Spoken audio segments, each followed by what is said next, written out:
Matius 6 ayat yang ke-7.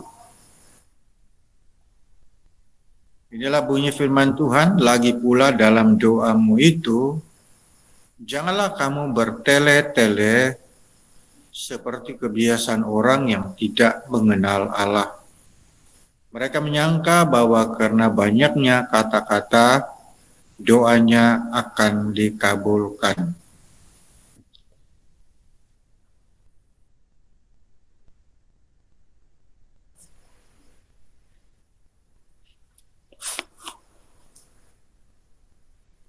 Dalam ayat ini Tuhan Yesus mengajar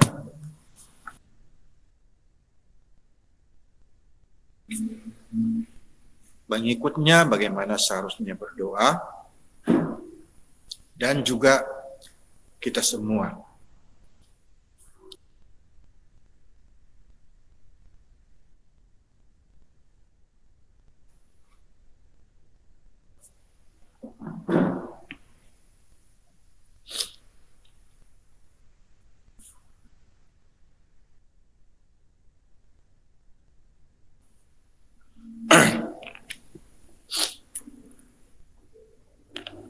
Karena sebenarnya bila bercakap tentang doa, ada banyak hal sebenarnya. Doa itu sebenarnya hanya satu aktiviti. Tapi bila bercakap mengenai doa, ada banyak hal yang berkaitan dengan doa. Dan salah satunya adalah ayat yang baru kita baca. Yesus berkata, kalau kamu berdoa, janganlah kamu bertele-tele seperti kebiasaan orang yang tidak mengenal Allah, karena mereka berpikir dengan banyaknya kata-kata, maka doa mereka akan dikabulkan. Ya, mungkin benar ada orang yang berpikir kalau saya panjang doa, Tuhan akan dengar. Kalau pendek doa, Tuhan tidak dengar. Ya. Tetapi sebenarnya tidak sekadar panjang atau pendeknya doa. Di sini bercakap, jangan bertele-tele dalam berdoa. Bagaimana orang boleh tahu bahwa seseorang itu berdoa bertele-tele? Kalau kita mau tahu apa itu bertele-tele, apa itu sebenarnya bertele-tele?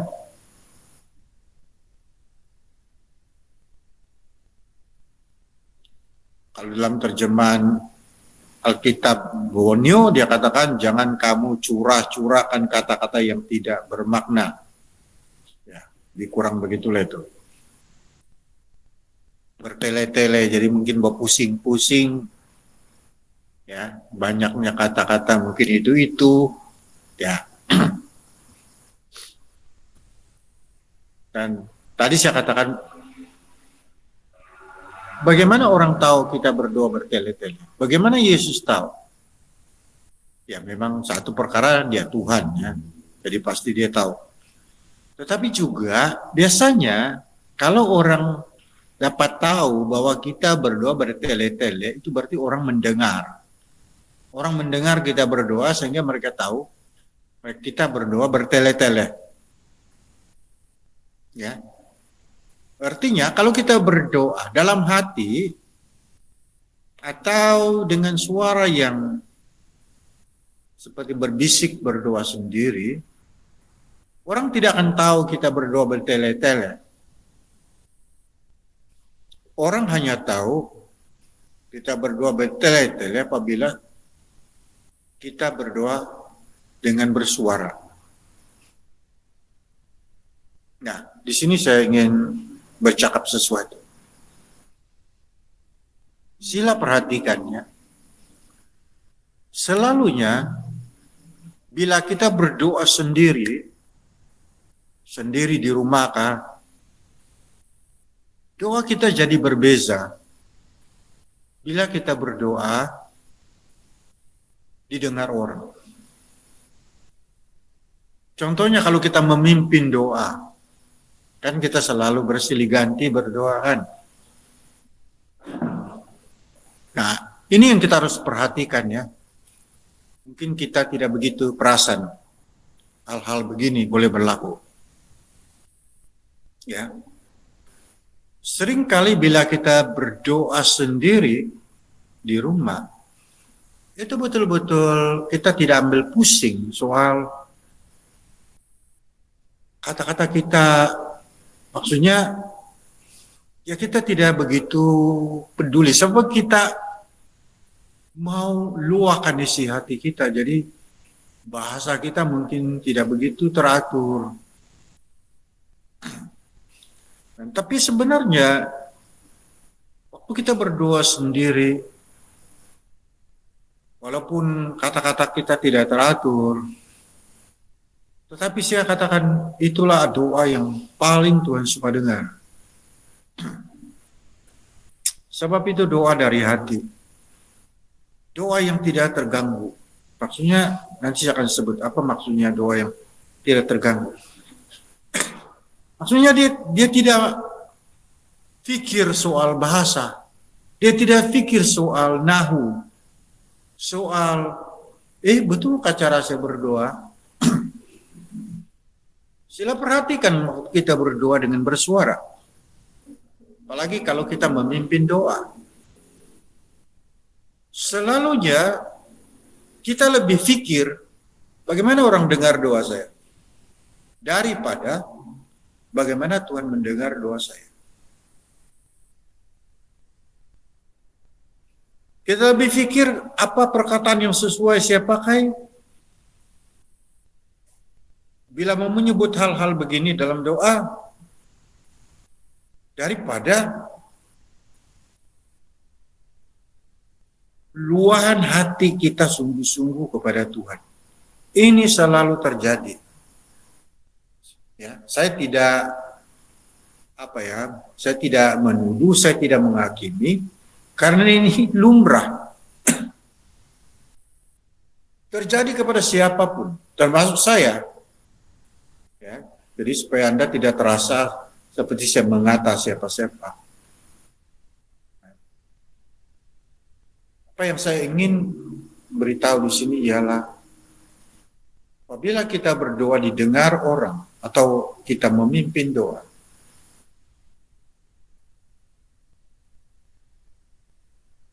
kita harus pikirkan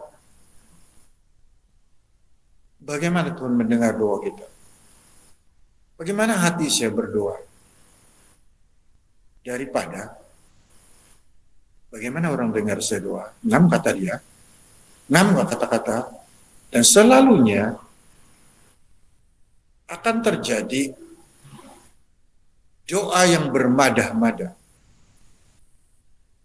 Ya, bermadah-madah, kasih cantik itu bahasa-bahasa yang dipakai.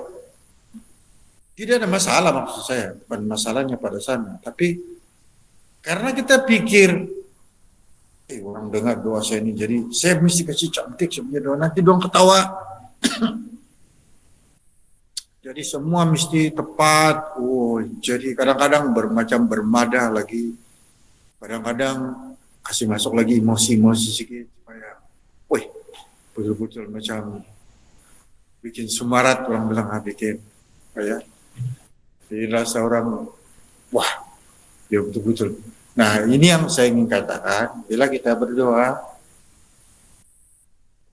Tuhan mau kita berdoa sama seperti ketika kita sendiri. Waktu kita berdoa sendiri itulah saya bilang, kita tidak akan pikir soal bahasa, soal nahu. Kita tidak pikir tuh, tunggang terbalik ke bagaimana kita tidak pikir. Sebab yang kita lebih fokus ialah apa yang kita mau cakap kepada Tuhan, apa yang kita ingin luahkan kepada Tuhan. Dan seharusnya dalam doa yang kedengaran juga sama. Ya, nanti kita akan berdoa, jadi langsung ada praktikal di sini ya. Itu sebabnya selalu orang kalau berdoa sendiri dia tidak masalah. Kalau bilang, kau berdoa kah di sendiri dalam kehidupan kau? Dia bilang saya berdoa. Tapi kalau bilang pimpin doa dulu, kita mau makan kita tuh. Ih, jangan saya, jangan saya, jangan saya. Selalu ada begitu. Karena itulah saya katakan.